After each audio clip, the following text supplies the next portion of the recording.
Jamboree मैदान भोपाल में ब्राह्मणों का महाकुंभ, लगभग 10 लाख विप्रों के पहुंचने की उम्मीद। ब्राह्मण समाज मध्य प्रदेश के द्वारा जम्बूरी मैदान भोपाल में ब्राह्मण महाकुंभ का आयोजन किया जा रहा है। इस आयोजन को लेकर संगठन संयोजक पुष्पेंद्र मिश्रा ने प्रेस कॉन्फ्रेंस कर इस आयोजन के उद्देश्यों तथा 11 सूत्री मांगों को लेकर विस्तार से बताया। पुष्पेंद्र मिश्रा ने बताया कि अभी तक सरकार के द्वारा ब्राह्मण बोर्ड का गठन नहीं किया गया है। इस बोर्ड का गठन जल्द से जल्द हो और उत्तर प्रदेश के हर जिले में परशुराम भवन का निर्माण हो, जहां पर स्कूल, कॉलेज हो और पठन पाठन की सुविधाएं सुनिश्चित तौर पर हों, जिससे समाज के आर्थिक तौर पर कमजोर बच्चे शिक्षा ग्रहण कर सके। आगे उन्होंने कहा कि इसी तरह की 11 सूत्री मांगे हैं, जिस महाकुंभ के माध्यम से सरकार को अवगत कराया जाएगा। अंत में एक बात उन्होंने बतौर नारे के रूप में कहा कि जो ब्राह्मण हित की बात करेगा वही देश पर राज करेगा। इंडिया रिपब्लिक न्यूज के लिए रविंद्र तिवारी की रिपोर्ट।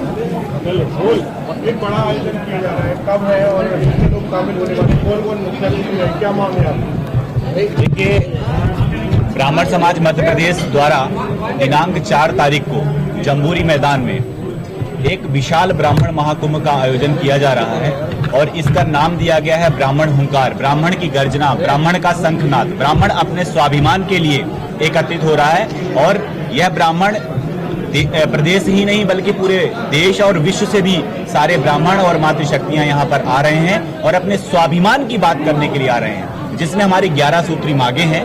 उसमें मुख्य मांगे 3-4 मैं आपको बताना चाहता हूँ, जिसमें एट्रोसिटी एक्ट है, आरक्षण का मुद्दा है।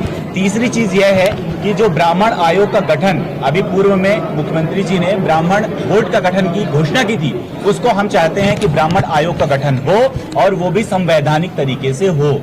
ऐसे ही बहुत सारी मांगे हैं। उसमें परशुराम, हर जिले में परशुराम जी का एक ऐसा भवन होना चाहिए जिसमें कि छात्रावास की व्यवस्था हो ब्राह्मणों के लिए। निर्धन जो ब्राह्मण है उनकी भी एक ऐसी व्यवस्था होनी चाहिए, जो कि सबसे ज्यादा आज की डेट में अगर देखा जाए तो पठन पाठन की दृष्टि से अगर बात की जाए तो ब्राह्मण ही ऐसा अपने आप को अछूता महसूस कर रहा है। इस कार्यक्रम में हम सबके पूज्य द्वारिका शक्तिपीठ के जगत गुरु शंकराचार्य स्वामी सदानंद सरस्वती जी का सानिध्य हम सबको प्राप्त होगा, उनका आशीर्वाद हम सब ब्राह्मणों को मिलेगा। वह इस कार्यक्रम के हमारे मुख्य अतिथि हैं। आज हम सब लोग सीएम महोदय को भी मुख्यमंत्री शिवराज सिंह जी को निमंत्रण देने गए थे। उन्होंने हमारा निमंत्रण स्वीकार किया है और उन्होंने कहा है कि हम समय निकालेंगे और आपके दिए हुए जो हमारी मांगे हैं, 11 सूत्री मांगे हैं, हम उस पर अडिग हैं। उसको हम कतई उस पे कोई कंप्रोमाइज नहीं होगा। हमारी 11 सूत्री जो मांग है उसको हम मनवा करके ही मानेंगे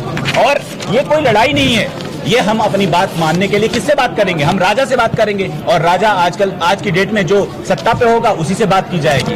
और इस कार्यक्रम में हमने कोई सत्ता पक्ष नहीं देखा है, कोई विपक्ष नहीं देखा है। हम सिर्फ ब्राह्मण और ब्राह्मण की बात करते हैं। हमारे जितने भी बड़े श्रेष्ठ जन है, चाहे वह माननीय हो, चाहे वह कहीं भी किसी भी धर्म, जाति और संप्रदाय के, हमारे ब्राह्मणों में, हमारे सिर्फ ब्राह्मणों में उन सबको निमंत्रित किया गया है और हम आशावान हैं। और आप सभी माध्यम से, सबके माध्यम से हम निवेदन भी करना चाहते हैं और निमंत्रित भी करना चाहते हैं कि हे भूदेव, हे ब्राह्मण देवता, आप लोग इस कार्यक्रम में बढ़ चढ़ करके आए, मातृशक्तियों के साथ आए, बंधु बांधवों के साथ आए, इष्ट मित्रों के साथ आए और दिनांक 4 तारीख को जम्बूरी मैदान खचाखच भरा होना चाहिए और वहां पर एक जयकारा लगना चाहिए।